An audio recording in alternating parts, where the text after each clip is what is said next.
Athletes are opening up about their mental health. In the NBA, Cleveland Cavaliers guard Ricky Rubio recently announced he's stepping away from basketball indefinitely to focus on his well-being. He's joining a growing list of star athletes doing the same. Gymnast Simone Biles just won gold in her first competition since pulling out of the Tokyo Olympics. Tennis star Naomi Osaka withdrew from the 2021 French Open, you remember, after posting on Instagram that she was dealing with depression and anxiety.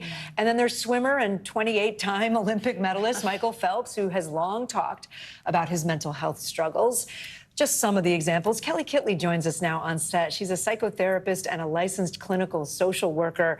Kelly, Michael Phelps and I actually had a whole conversation about how out he has been about his mental health as part of The Drink, which is a series that I do. But, he's just one of many doing this. And I wonder, what message does that send to all of us, especially younger athletes? Well, I want to thank all of them because it normalizes mental health and the importance of putting my mental health as a priority first and foremost. It's a whole health perspective, and mental health is just as important as physical health. And so it gives younger people permission to validate maybe some of the feelings that they're having, or to say, me too, so that they know what they can do if they are somebody who needs help.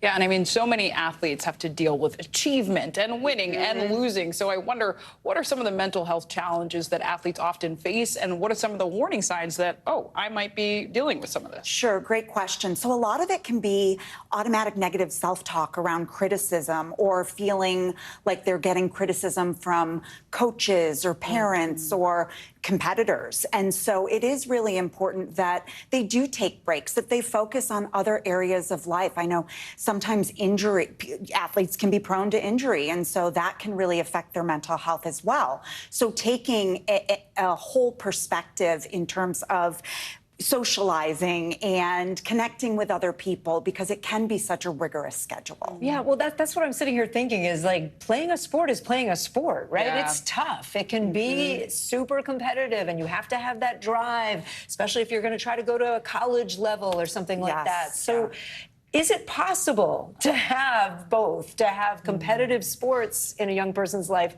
and have healthy mental health? Absolutely, it's possible. And what I really want to see happen is that we are taking more preventative measures rather than waiting until somebody is in crisis and needs to take a 2-year break or a year break. I commend those athletes, but also we need to implement some of those resources while they are competing. And to that end, if you're a teammate on a team with someone and you see something, what should you do? What should you look out for?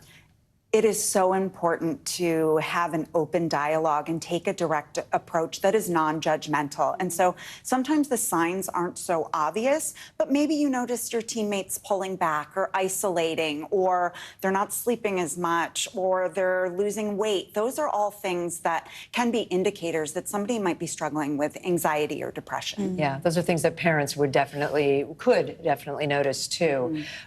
So what do we do? You touched on it a minute ago, but in the system of sports, what could be done to make it a little less stressful, do you think? I would love to see more opportunities for kids to feel supported by one another, and for there to be a lot of focus on positive psychology around what kids are doing well, rather than that criticism of needing to be the best, needing to quicken the time, whatever it might be. I think these kids today feel so much pressure. And so if we can say, we're working towards being good enough too, that takes some pressure off of them. And then maybe they'll flourish even more if they're not feeling that extreme pressure. Yeah, I love that, especially because of the discipline that goes into playing a sport. Like, that in itself is a feat. Right, exactly. Absolutely. Just the practice and I'm thinking of my kid swimming, lap after lap, not even in the competition. It's something to be proud of. We only have 15 seconds, but I was going to say, is there one last tip for parents? I think that it is important that we implement things like meditation, mindfulness, It's sleep. all really great. Like Kelly, thank you, and thanks for watching.